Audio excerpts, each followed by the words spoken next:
Mpendwa mfuatiliaji wa mfululizo wa masomo haya ya mwongozo wa kujifunza Biblia, ninakusalimu kwa jina lipitalo majina yote. Hili sio jina la mtu awaye yote, bali ni jina la Bwana wetu Yesu Kristo. Ninakualika katika kipindi hiki kizuri juma hili.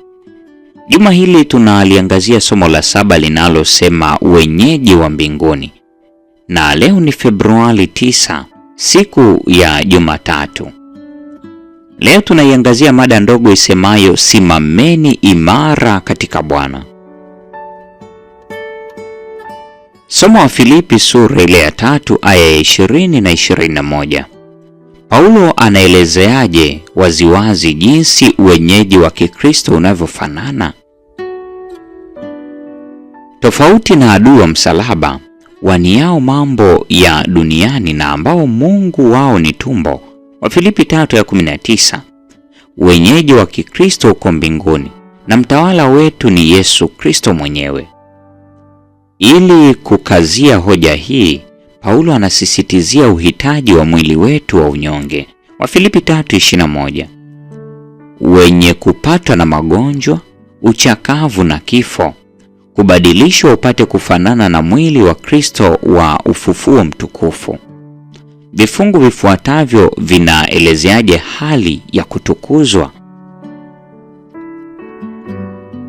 Vifungu vya kwanza, Ayubu 19 aya ya 25 hadi 27.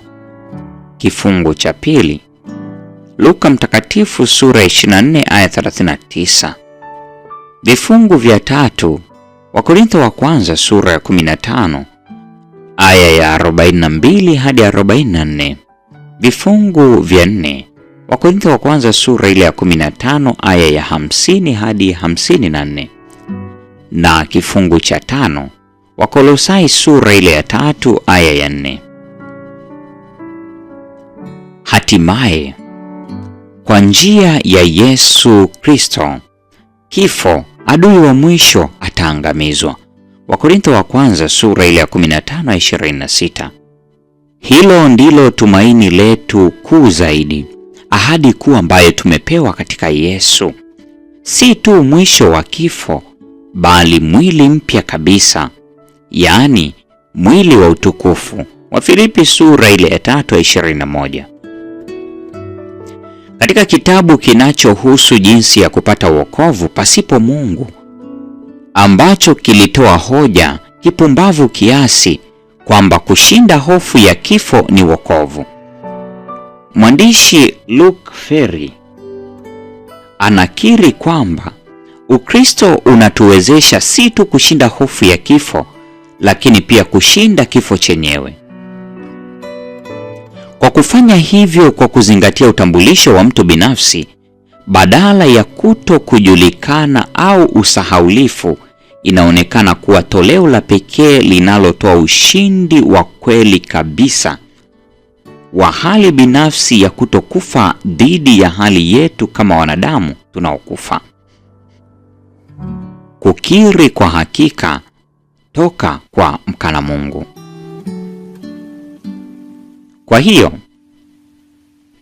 kwa Paulo, wenyeji wetu wa mbinguni unajumuisha ahadi ya ufufuo na uzima wa milele katika maisha mapya kabisa ambayo hatuwezi kuwazia sasa.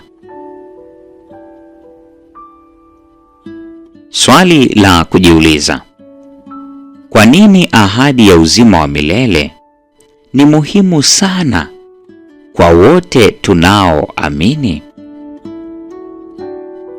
Ulimwengu huu unaweza kutoa nini ambacho kinastahili kupoteza kile ambacho Kristo anatupatia?